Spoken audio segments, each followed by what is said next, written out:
বছর ঘুরে আবারও দরজায় কড়া নাড়ছে ক্রিসমাস। কেক, উপহার আর ক্রিসমাস ট্রি নিয়ে আবার সবাই মাতবে বড়দিন পালনের উৎসবে। আর বাচ্চাদের কাছে এই ক্রিসমাসের একটি অন্যতম আকর্ষণ হচ্ছে সান্তা ক্লজ এবং তার উপহার। তাকে না দেখলে যেন ক্রিসমাসই পালন করা হয় না।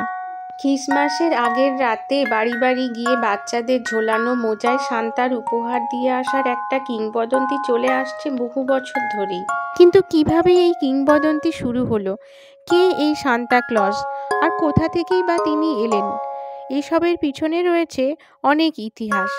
লাল পোশাক, লাল টুপি পরা, সাদা ধবধবে দাড়িওয়ালা যে মানুষটাকে আমরা আজ সান্তা ক্লজ হিসাবে চিনি, তার ইতিহাস শুরু হয় খ্রিস্টীয় ৩য় শতকের দিকে সেন্ট নিকোলাস নামে এক সন্ন্যাসীকে ঘিরে।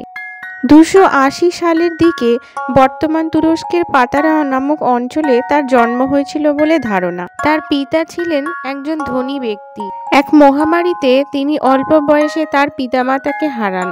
উত্তরাধিকার সূত্রে পাওয়া তার সকল ধন সম্পত্তি তিনি গরিব দুঃখীদের মাঝে বিলিয়ে দিয়েছিলেন। পরিচয় গোপন রেখে তিনি গরিব অসহায় মানুষদের সাহায্য করতেন।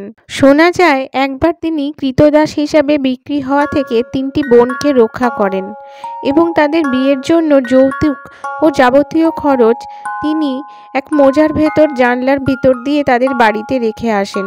সেই থেকেই চলে আসছে মোজার ভেতরে ভরে উপহার দেওয়ার রীতি। সেন্ট নিকোলাসের এই সব পরোপকারিতা ও মহানুভবতার খবর চারিদিকে ছড়িয়ে পড়ে। ইউরোপীয় মহাদেশে তিনি জনপ্রিয় হয়ে ওঠেন। তার মৃত্যুর দিন ৬ই ডিসেম্বরকে অনেক জায়গায় সেন্ট নিকোলাস ডে হিসাবে পালন করা হয়। ১৮০০ শতকের শেষের দিকে আমেরিকায় সেন্ট নিকোলাসের কিংবদন্তি বয়ে আনে সেই দেশে বাস করতে আসা হল্যান্ড থেকে আসা ডাচ সম্প্রদায়ের মানুষ। ডাচ ভাষায় সেন্ট নিকোলাসকে ডাকা হতো সিন্টারক্লাস বলে। এই সিন্টারক্লাস থেকেই ইংরেজিভাষী মানুষরা সান্তা ক্লজ নামটি এনেছেন। ১৮২২ সালে ক্লেমেন্ট ক্লার্ক মুর নামে একজন ক্রিসমাস উপলক্ষে একটি কবিতা লেখেন, যার শিরোনাম ছিল an account of a visit from Saint Nicholas. আজকে যে সান্তা ক্লজের রূপ আমরা দেখি, সেটি আসলে এই কবিতা থেকেই শুরু হয়েছিল। খুব শীঘ্রই এই কবিতা জনপ্রিয় হয়ে ওঠে সমস্ত আমেরিকা জুড়ে। এই কবিতা থেকে অনুপ্রাণিত হয়ে ১৮৮১ সালে থমাস নাস্ট নামে একজন কার্টুনিস্টের আঁকা একটি ছবি পত্রিকায় প্রকাশিত হয়।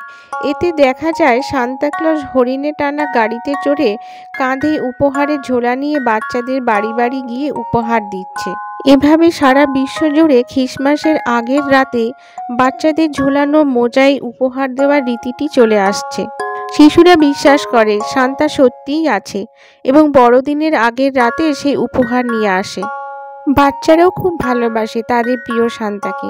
Denmark, Norway, Sweden, America, Canada, Britain, অস্ট্রেলিয়ায় সান্তার জন্য রাখা হয় ১ গ্লাস দুধ বিশেষভাবে তৈরি পুডিং।